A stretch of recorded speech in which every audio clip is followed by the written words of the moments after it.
A lot of upgrades. All right, man. We are here. We are back again. I don't have any intro music yet. I'm still working the show out. But Who's the Boss? Episode 3. I think I'm right. Episode 3. Somewhere around there. And today, on this beautiful day, this wonderful occasion, last episode, we had Teslado, former member, always gonna be a brother. My brother. Entrepreneur, all that. And he was saying how much of a full circle experience for him at this point. Now, today, we're just gonna do that again, except with a different member. Yeah. I still got my jacket. Stacker in the building, baby. Yeah. Let's go. Listen, man. Future World Sport. What's up, man? How you doing, man? I'm doing well, brother. You ready? I'm ready. You ready for this Who's the Boss episode? That's a fact. Yo, just so you know, bro, this is my first interview. We've done a lot of interviews and a lot of pods and stuff like that, but this is really my first interview that's actually going to be airing in 6 years, bro. So, This is your first interview in 6 years. in 6 years. Come on, man. Oh, nah, that joke crazy. That's crazy, man. That's a fact. Why has it been so long? Why have you been out of the public eye? I would say. What are you hiding? A child? I got a hidden daughter. Nah, man. I don't know where that came from. My bad, but Nah, man. I definitely would just say that. It's not a lot of people out here, you know what I mean, in the world who's really who really cares about the craft, you know what I'm saying? And just like the interview space and things like that or whatever. And I feel like if the story is gonna be told, it gotta be told right, you know what I mean? So, we back on Future World Sport. You know what I mean? Future World Sport. What's the name of the show? Who's the Boss? Who's the Boss, Who's man? the Boss? Now let me explain to you what Who's the Boss means, Let's right? go. We already know how the cameras work, right? So Right. when you see that red light, you understand that red light means that that's the active camera. That's a fact. Now, there's 3 cameras here, but there's 2 people. So we Yeah. got 2 angles. We got 3 angles, but we got 2 personal cameras and one that shows both of us, right? Right. Right now, that's the camera that's on right now. It's the camera that's showing both of us. Fact. Also, though, let me show you this. You see that red light right there? I see it. That means that's your camera. You on the screen right now, big dog. What's up, man? Yeah. You know what I mean? Future Creative World Creations. Sport. I'm saying shout out to my baby girls. This is their hat right here, man. My daughter Ava designed this hat. So just to start off, you know what I mean? I got 2 beautiful twin daughters, you know what I'm saying, Ava and Amaya. We're gonna get into the rest of it and stuff like that. But this hat right here, for starters, it's my baby girl who designed this, you know what I mean? That's fire. That's fire. Well, while you got the camera on, you go ahead and introduce yourself and let them know, kind of like what it is that you do on an entrepreneurial level, from the businesses and stuff like that. Okay. And then we're gonna get into it. Most definitely. So today I'm gonna represent myself as Melvin Arana. I mean, a lot of people know me as Stacker. A lot of people know me as Stacker Cal. If you local in the 757 area, a lot of people from Bayshore call me Chop, right? But today, like I said, I represent myself as Melvin Arana. I am the owner of A&A Detailing. You might have seen this flyer right here. Pay what you want Fridays, or this flyer right here. Shut out Saturdays on your local channels. If you utilize Facebook, any of these Facebook groups, Emergency 757, anything like that, any of these head pages, we really promote this. We've been promoting this for close to 2 years now. So I am the owner of A&A Detailing. I'm a father of 2 daughters, Ava and Amaya Arana. I'm 1/3 of an owner of UVE Films, UVE Productions. That's a film company. Weekly, we shoot weekly episodes and things like that. Pretty much, we've been dropping a series called the Raz series. We're currently working on some films. We have Renegade 2, the movie coming out. We have another web series I don't want to necessarily announce right now, but that's coming out soon. But for starters, man, A&A Detailing is my baby. This is my number 1 thing right here. Like I said, my daughters They designed this hat. They make kids clothing. You know, we have our own shop and things of that nature. You know. That's what's up, man. That is what's really up, man. I really think that's dope. It's been like for me, I understood, and I don't mean to like backtrack, but I understood that you've always had not just a mind of your own, but like a vision, right? Like a plan, like, yo, this is what I want to do. You were intentional with what you wanted to do and things of that nature. And to see where it's at now today with your own spot, your own space, the branding of and the branding and the upgrade of the actual brand of A&A. Right. Because I remember there was a time where, you know, I'm not trying to reveal too much, but there was a time where you were like looking for an actual place to set up at. Just like, yo, I need a spot to set up at. Right. Just what garage, yo, parking lot, what's up? Yeah. You know what I'm saying? Something, man, help me. Right. You know what I'm saying? And so, and then along with like your aspirations that you were doing with music, and there was a label that you had, and there were artists that you were dealing with, but there were things that were, you know, you were taking care of life. So like there was a lot of different brands and things that you were already maintaining when you got here, right? Right. And in that, it's cool to see you maneuver through that and elevate all those things on every level. So like with the music, right? First it was like, okay, I'm an artist, I rap, this is what I was doing, I got a crew back, and we all doing our thing now, right? But then that turned into you actually taking that knowledge and experience and putting that in the media. Right. And then like I said before, it was like, yo, just give me a parking lot. Yo, I just got this. Like that. Come on. Hey. No jokes, but for real shit. Really what it was. And then it went from that to being able to say, yo, yeah, we got a space now. We're over here in Norfolk. Yeah. You know, you can come see us. And we're shooting content out of there too. Right. You know what I mean? Right. So like to see that kind of fusion and upgrade is amazing, because that's what I'm into. You know, that's how I give it up. Yeah, you know that's a fight. So I really feel that, and that's what's so impressive, encouraging, and inspiring about where you're at now and why we can do an interview like this. Right. So yeah, you might not be in here every day, right? And yeah, it might not be like it was back in the day where niggas had to do their own thing, life took where it went. But the fact of the matter is, we actually are doing better, and to be able to catch up with your brothers and to be able to see them actually progressing and moving forward with that forward motion is great. It's encouraging. You know what I'm saying? And it's like, oh shit, I'm glad we all are continuing to press on. Right. Like I said, not to continue to mention Tez, but even in that, it was just like he was saying it's a full circle moment, because it's like we all have matured in what we're doing, and it wasn't just like fluff what we were trying to do when we were all, you know what I'm saying, rocking and linking. But at the same time, we developed it and we continued on, and now it's matured and grown. It's a beautiful thing, man. Right, it is. Give it up, man. Give it up for yourself, man. For sure, man.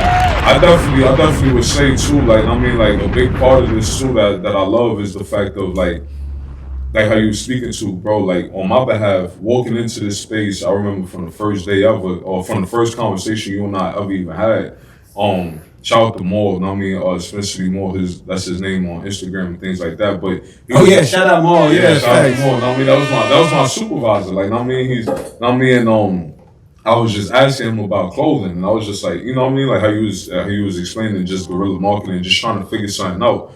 And I remember going into work, and he's just excited about the collab that you guys had did, and like, you know, like the direction that you had pointed him in. And he's like, yo, I know this dope guy. His name's Christian Love Child. Like, you know, you could go by his space. Community Love or for Azalea Garden, you know what I'm saying, just to give the plug. You know what I mean? Just to give the plug, right? You know what I mean? So, Future World Sport. You know, he was just telling me about that, and he was just like, man, reach out to him. And I remember from that first phone call, and you was on your way back from DC, and you was like, yo, like, you know, when you want to stop by? And I was like, stop by? When are you gonna get there? I'll be there right now. Like, you know what I mean? Like, and for me to walk in and even with the podcast space and what the space was, you was still early on into like this, you know, into the network process. Right. And I literally walked in through the door on my very first interview that's unaired. Hope, you know, we'll probably air that soon. Now, I mean, I literally walked in through the door to you and Tez. Nah, I don't like that, yo. Don't say it's still air. Hopefully it will air soon. You know? That shit ain't never come. That shit was 3 years ago. We was trying to figure out how to line audio. Right. He said, hopefully it come out soon. You crazy. You know, but, you know, it was so dope because You guys are the first two people that I met. You and Tez. You know what I'm saying? So like how Tez. Oh, okay. Tez was there first. Yeah, you guys are the first. He came through like maybe like a couple days before you. Right, and you two actually did my first interview. You know what I'm saying? And I walked in. We did? Me and Tez? Yeah, you and Tez did my first interview. Yes, we have we don't have the visual, but we have the audio. You know what I'm saying? Somewhere around here, so you know, I was listening to it the other day. It's really dope. You got it? I got it. You got the audio? I got the audio. Oh nah, that joke crazy. Oh nah, that joke crazy. He got the audio. I got the audio, bro. Oh, nah. You know, it's just a beautiful thing to even come into that. And that day is where I really like even just learned, like unintentionally, I'm coming in looking for clothes or like, you know, connect on clothes, and unintentionally I found another love and passion of mine doing you. Like, you know what I'm saying? So even, you know, because I think that we actually didn't you do a pod too that day? Not the one that we interviewed you, but didn't you interview? Yeah, we hit the ground running, bro. Oh yeah, we went crazy. We went crazy. And not to take you off track, but one of the on our YouTube channel, Future World Sport, all one word, no spaces, no S at the end of sport, and we have one of the highest viewed interviews up there is with that rat ass nigga. Yeah, that rat ass fucking mobster. What's his name? Frank Filiano. Frank Filiano. Oh man, it was with him. From the Banana And that joint is. Have you ever? Do you go look like? I do, bro. You see those comments? Yes. Yes. I really thought it was gonna be like some racist shit in there, but it wasn't. It wasn't. It was pretty cool. I thought people were like, "Who is this?" But that shit was crazy, and that I think that was something else that you kind of like. So, that story's crazy. What happened? We can talk about that later. Right. How that worked out, but that was just another way where he's like, all right, I'm not prepared for this. I wasn't prepared for this, but I'm gonna go in here and do this because this is naturally how I give it up. Right. And I think that part even saved the interview to a certain aspect because it just brought a different perspective. There were different questions that were thrown in there, new energy. So it was dope. But we was doing work. We was doing work. You know, like Future World Sport. Just coming into this, like, I mean, just to see another brother, and I'm saying another peer, like, to have a space. Like, I mean, like, where I'm from, I don't see this. Like, you know, so to come into something like this and you have your store, and then, you know, the second spot, Future World Sport, the actual store behind here, you know, you didn't even have that yet. But just to have the conversations and just to even meet you and you had that space, it was like, wow, which actually opened up my mind for me to be like how you said, like, A&A Detailing was like on ice, you know, because our first launched in the height of COVID. Right. You were saying that. Yeah, I was angry, bro. Like, you know, like I didn't even know that I could detail. No, it was another, bro. It was another situation similar to the story of, you know, what I just said. Yeah, like it's like, bro. I was looking to shoot a music video. Walked into I met this guy named Mr. Terrence, and you know, just walked in, and I was just looking at. He had a space called Renner Set Studios. And I was just looking to shoot a music video, and like when I walked in, his wife was like, "Man, you know, he's not in town, but you could just wait to have a conversation with him." When I did similar to concept, I pulled up on him. We had a conversation. He had another building called Event Junkie, and that was the first man that I saw that was like, "Damn, like, yo, we could really own space out here." Like, you know, So that was the first thing, and I was just like, man. So, long story short, I worked with them for like a couple, you know, for a few months. Learned the concept of detailing, but I started really paying attention. Like, wait, this car that we touching right here is $250. That truck right there is $500. That tractor trailer is $1,000. I started working with the guy on a Wednesday. I got my first check that Friday. I've worked plenty of jobs, but I've never gotten paid over $1,000 in none of the jobs that I ever had in my life. Wow. That Friday, I had $1,200 as a check. So that comma. Right, I was like, that comment made it. I was like, wait, hold on. Look a little different. What's going on here? So I started looking at the money, not watching face or not watching his pockets, but just the concept of business. Right. You know, and that really intrigued me. You know, and you know, over the course of some time, you know, I ended up getting fired because in the height of that, also I was going through a custody battle for my daughters, back and forth, different jurisdictions from here to New York, from New York to Connecticut to Florida. It was all over the place. And when I got fired, like I said, it was the height of COVID. I ended up having my daughters for virtual learning. They was in school in Connecticut at the time, but they came with me, and I completed that 6 months with them. And during that, like everybody else, man, I blew the money during COVID, right? But then I looked at it and I was just like, one day it just hit me, and I'm like, bro, you sitting on your ass, like you're making $1,000, like, Right. you know what I mean? And I just ended up just taking that money and I just saved it. And little by little, I got my LLC, I got my, you know what I mean? Like, I got my logo, I did all these different things to the fact that I went and spent $4,500 on a van, all this. You made the investments. You made the investments to be able to say, all right, I'm gonna further this. Right. So I had so in the whole of it, I was $15,000 in the hole. And one day I walked out my house. Like I said, all this over the course of months, it fueled me out of anger because I was angry that I got fired. But when one day I walked out my house and I looked at my van, I'm like, yo, what you gonna do now? Like, now you need a client. So from that point until when I met you. Why did he fire you? So what it was that I constantly had to leave to go to New York for court. You know what I'm saying? So, for a job, and then having to schedule your children, it's not. They need you there, yeah. Yeah, they need you there. Like, I'm saying, which I understood, but I was just like, man, I definitely just have to, like, I just rolled with the punches, man. Right, you know what I'm saying? But yeah, I definitely just walked out one day and I seen the van and I was just like, damn, now you need a client. So I had a website, I had everything that the look of a business was. I just didn't know the next step. Let's stop right there. Right. We're gonna come right back. Yo, it's 38 Special, man. Shout out for a date, you heard? Go rich with a date, motherfucker. Trust. So the next step. So like, can you kind of like explain for the people that are out there that like, because there's probably a lot of people that are in that situation now, right? Where they feel like, man, I got a lot of things going on. I got X, Y, and Z happening. I got to do this. My baby mother, you know what I'm saying? All this kind of stuff is happening. And how can I think about doing a business right now with all these things going on? And you are a prime example of what that looks like. Because I remember throughout our time that you were here, there would be stories back and forth that you would, like, not back and forth, but like there would be stories that you would tell me and be like, yo, man, I got this going on. This is happening. Yeah. Yo, bro, it's tough. You know what I'm saying? And in that, it's like, yo, you were still managing and launching your brand at the same time. So you can explain to the people what those steps were that you took and how you were able to manage life and your business. That was a good question. So for me, what it was that, like I said, even going through everything that I was going through, one thing that I just isolated on was I just started focusing more like on my peer group. So my first clients was the people on my phone, so I started reaching out to family, friends, all types of people. I was cutting out deals and I had $100. We outside detailing for hours on end on one call with messed up equipment, broken equipment, things like that.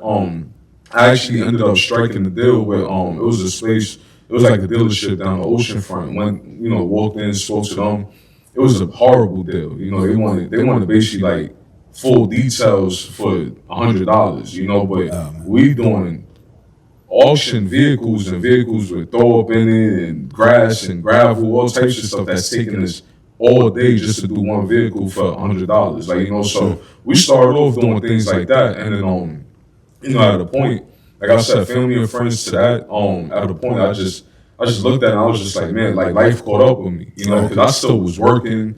I'm still trying to do the music. I'm trying to do all types of other things. So paying for my lawyer, like a lot of stress came on top of me. So I ended up just cutting and just calling a hiatus. Actually, I started working at Amazon. I'm driving my van all the way to Suffolk to the fact, putting a lot of stress on my vehicle because my personal vehicle got repoed. I'm driving the business van just to get to work. It's like an hour drive, and that van ended up messing up on me, so I ended up trading that in for a new personal vehicle. So it was a lot of personal things that was going on, but that's where at the point of you and I meeting, the business was on hiatus for a while.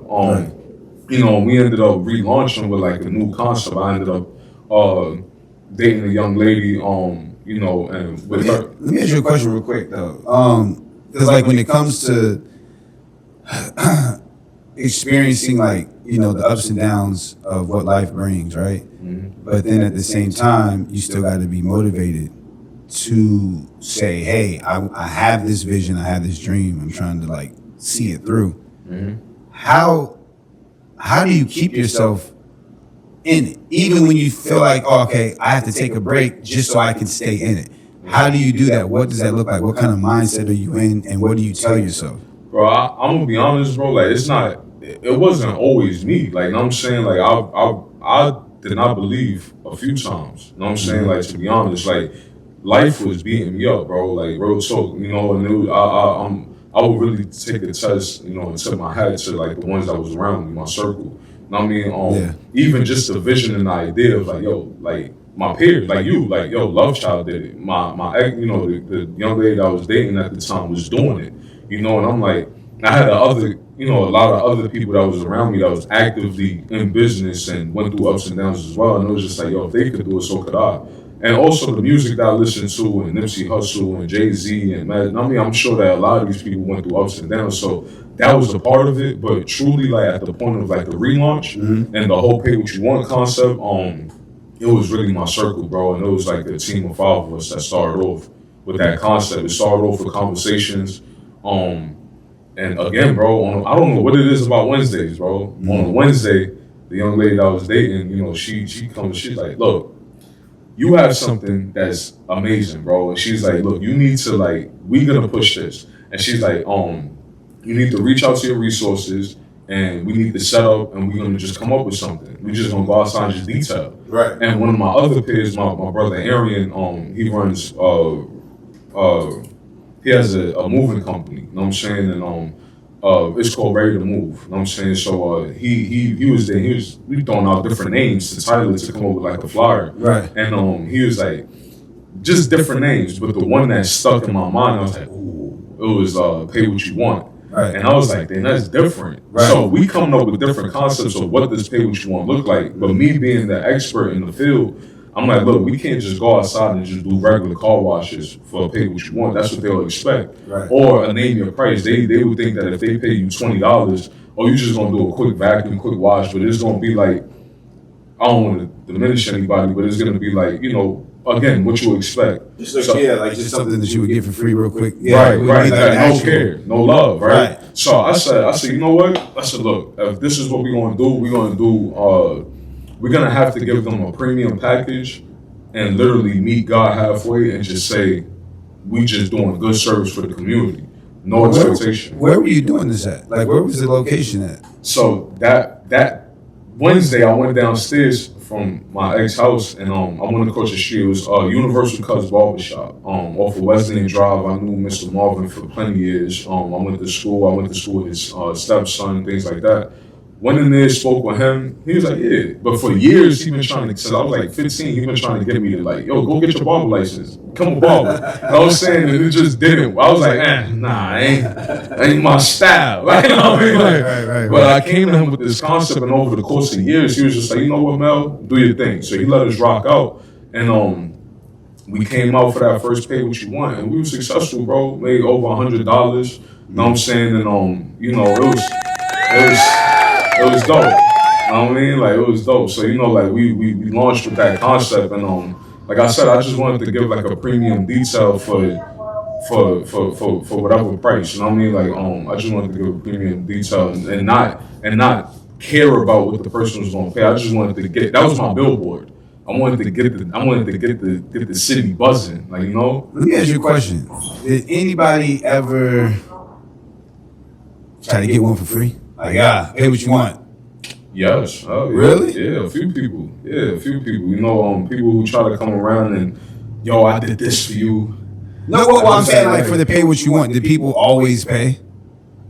Or did people, like, did you ever have anybody that was just like, you gave them this amazing detail to their car looks like a brand new car now, and then they gave you $10?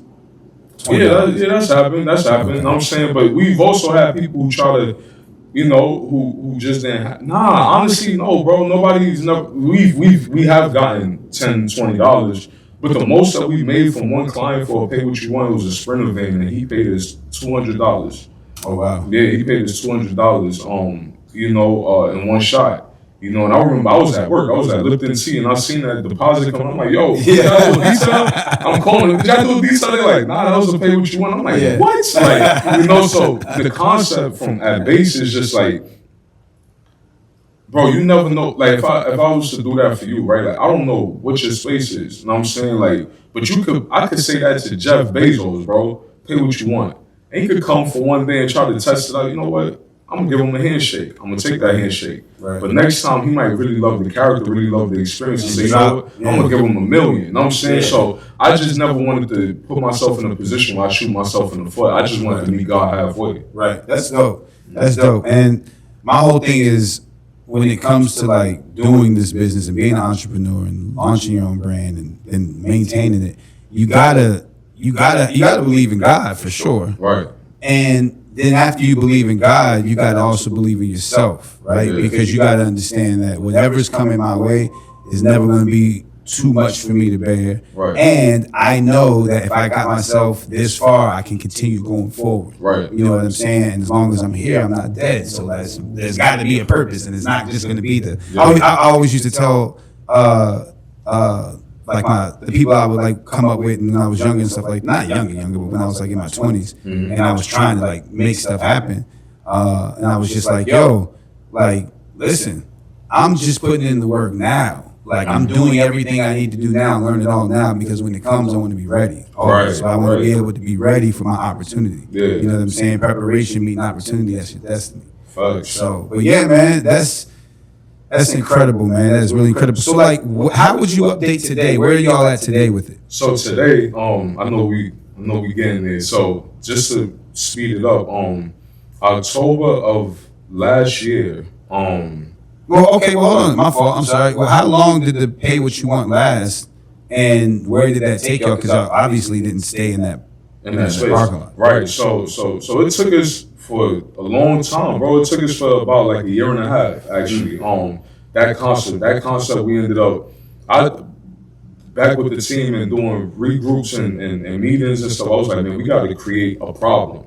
Right. And we got to create a problem for ourselves, because there was only a few of us that was detailing. I'm like, man, I want to see a line around the block. When the line is around the block, okay, now we got to create another day.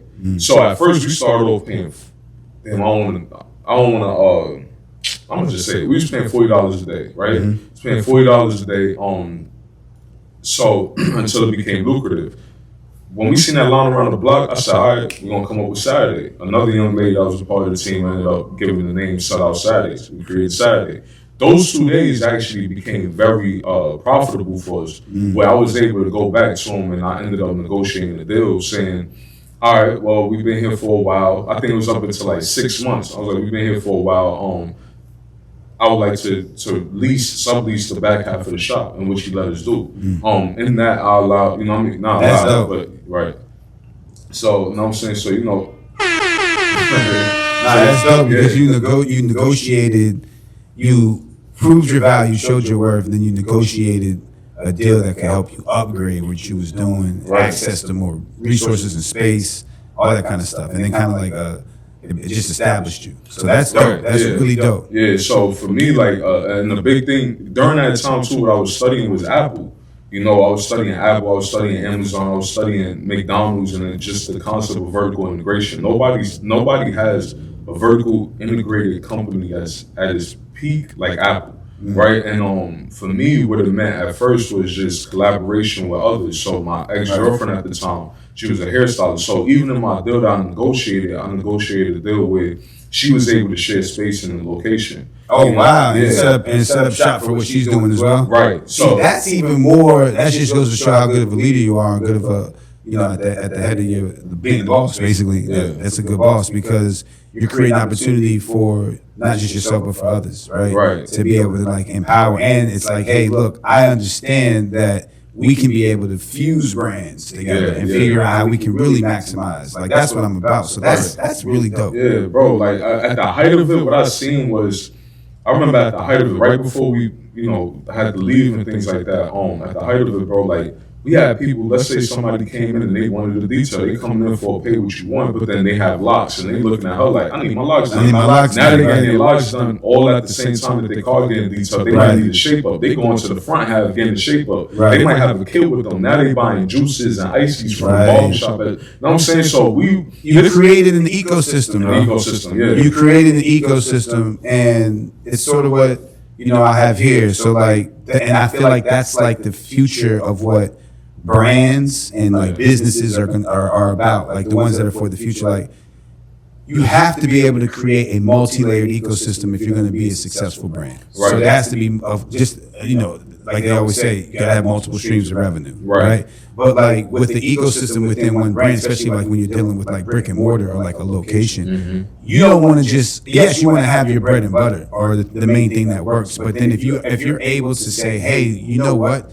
If we just add this because we're already bringing this kind of customer and that they have these kind of interests, then we can probably be able to monetize that. Or we can probably be able to benefit off of that in our brand and our business. So thinking like that is future forward. You know what I'm saying? It's saying, hey, look, she does hair, he cuts hair, we detail whips. People usually come on a Saturday. That's where they go get their haircut at the same time or go get their hair done. But when they can do everything in one spot, that's when you make it convenient and you meet a need that people might not have known that they needed, right? Until it's been presented to them. And that's some of the most best-selling things. It's like, oh, you know what? I didn't even know I needed that. And I do. Right.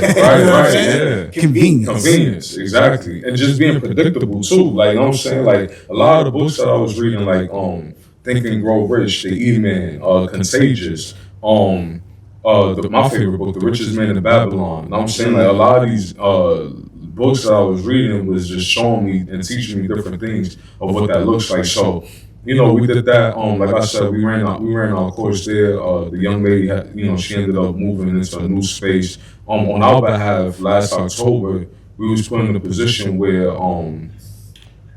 I believe that we caused, as cool as we was trying to be, I think what it was that and this is the first time that anybody's about to hear something like this, but we ruffled feathers to the fact that, like, the owner of the shop was just saying a lot, like, in order for the shop to run, he had to be there. And I created a system for myself that I didn't have to be there. Details was getting done and I didn't have to be there. Hair was getting done and I didn't have to be there. So he would call me and, we would have different conversations. Like, what, he had a problem with you not being there? Yes. But your team was? But my team was. And was he there? He was there. But he wanted you, so he, okay. Yes. So, wow. So, yeah, so that's a lot of the things. I mean, I could kind of see where that could, like, make somebody, like, raise an eyebrow, sort of, but then at the same time, it's like, hey, if you're paying whatever agreement that you guys worked out, if you're keeping to that agreement. And it's not, my fault for cutting you off, it's not just about the payment, but I think it's more about the maintenance. Like, we cared about it, truthfully, I cared about that space just as much as he did. You know what I'm saying? Because... No, you can't.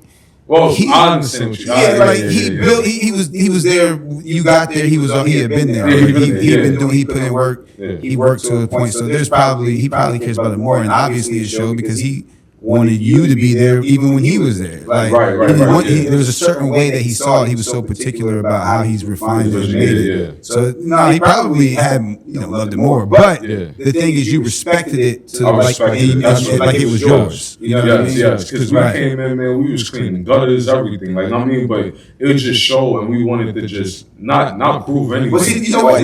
Real quick, I don't mean to interrupt you, right? But that's the thing, though. When it's not yours, right? You can invest as much time, effort, contributions, but at the end of the day, it's not yours, right? That's usually what happens, especially when you're a budding brand, right? When you have something that's taking off, and maybe somebody has been doing the same thing, they don't understand how things work, with other kinds of brands, other kind of businesses, or just future forward thinking. Right. Like, so you were making money and you didn't have to necessarily be there, but you knew that you had your people organized and you had the communication down pat to where you didn't have to be there, right? Right. But he was a barber, right? Yes. So he has to be there, right? Because he has to he can't just get the table, the booth rent. He got to cut his clients too. Yeah. You know what I'm saying? So it's a different mindset and approach. And that's what happens when you're like a budding brand, but you're under somebody, or you're right.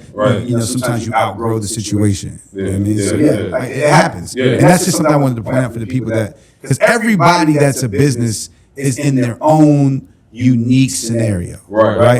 Because that's what this is for. This is for entrepreneurs. This is for business owners. This is for people that do it even part-time. They work part-time and they do their business part-time. You're still pursuing something, right? Right. So in that, there's a lot of different varieties of scenarios. And one of those scenarios can be what you just explained, which is, hey, I'm a budding business. I started this off one way, but we've grown and we've gotten to a certain capacity, a certain, space. We're taking up a certain amount of space to where we've outgrown where we're at. Right. How do we move? Yeah. You know what I mean? That's what it sounded like you were in. Right. So, I'm gonna wrap this up. I'm about to clean this up real quick. So, like I said, last October we came in, we had a day, and for the ones I know, I don't want this story to sound like it's fast tracked or that we're trying to cut anything through, but a lot of the story will be told along with this pod, but outside the pod as well. You know what I'm saying? So a lot of the in between that you guys aren't getting, you will get. You know what I'm saying? In a respectful way. So we came in one day and pretty much he was just like, I don't want to continue with this deal. Right. We already had completed the first version of Did the he give contract. you a fair warning? No. We came in. We had a client actually. It was actually on a Friday. We had a client who was actually going to pay us for a buffing and polishing job. He already had prepaid and stuff like that. We already had paid rent, things like that. We was already squared away. But my partner had came in and he told him like, nah, I think you guys should just pack your stuff and just go. So what? Yeah, it's all in the blink of an eye. So you couldn't work the guys work the job? No, he didn't want us to do the job. Leading into it, wow. Just to be fair, leading into it throughout that week, like I said, our concept was vertical integration. So even though that we was at Universal Cuts with our flyers and our business cards, we created an ecosystem amongst all of the. If you know that parking lot, you have Waffle House, you have Fitness Vibes, you have the Jade Garden, the Chinese restaurant, you have the Destruction Room, Dollar Tree, Dollar General, so on and so forth. Active. We literally went to every single business and we've done the thrift store, we've done everybody vehicles in that parking lot. Wow. Regional manager of Waffle House, everybody contact is in our database, right? So along with that concept, I just came up with like, look, we're going to share space. So Dollar General, Ben gave us the green light that we could set up in front of their location and do whatever it is that we wanted to do. I just never acted on that. Because it was, we was doing our thing out of the shop. Oh, I thought this was after that. No, this was during the time frame, right? So what happened was that during that time frame, I just more so was just like, we had a day where it was just a slow day. It was a Wednesday and a Thursday, 2 days before that Friday. And I went in and it was just slow. So I was like, I'm gonna set my table up in front of Dollar General, Guerrilla Market. I'm gonna pass out flyers and I'm gonna also have my kids' shirts and their designs. And, so if somebody want to purchase, they can purchase. If they buy a flyer, if they get a flyer, we tell them, hey, we at Universal Cuts Barber Shop, we could do your vehicle right now. He drove by, he seen it 2 days in a row, and he was just like, who gave you the authority that you could be in front of Dollar General? And I was like, well, I had a conversation already with the district manager of Dollar General a year ago, and they gave me the green light. He didn't like that. So that Friday when we came in, he was just like, yeah, I feel like you cut my hand. Like, you cut your nose to spite your face, basically. Like, he was just like, I feel like you undermining me. Long story short, we ended up having to leave that day. We packed all our stuff up. Shout out to the Destruction Room, Mr. Aaron. We made great relationship with those guys. He said, put your stuff in our facility. Again, we went through a hiatus, right? From October to January of last year. We went from October to January, and we wasn't doing no details. We had nothing going on, and we was just trying to find the best location, the best situation possible. We were supposed to close on the deal for actual building space in 5 Points. In Norfolk, off of Source Point. We were supposed to close on a location over there, but had the contract, the deal. I was like, I seen another space. He showed me like 5 spaces. I said, well, I don't want to close on this one. I want to close on this one. So he was like, well, close on this one, and then when that contract is done, which was supposed to be like a 3-year contract, when that contract is done, then you can get that one. I was like, I'll take my chances. All right, so I ended up not doing it. And shout out to Big Twin, the designer, right? Because he been said in the interview that we did here on Future World Sport, right? He told me about the relationships that you can have with flea market and the beauty of a flea market. So ironically, I went straight down the street. Shout out to my man Arian from Ready to Move. He was telling me about this flea market, Big Top Flea Market. He was like, man, I think you could get a space over here.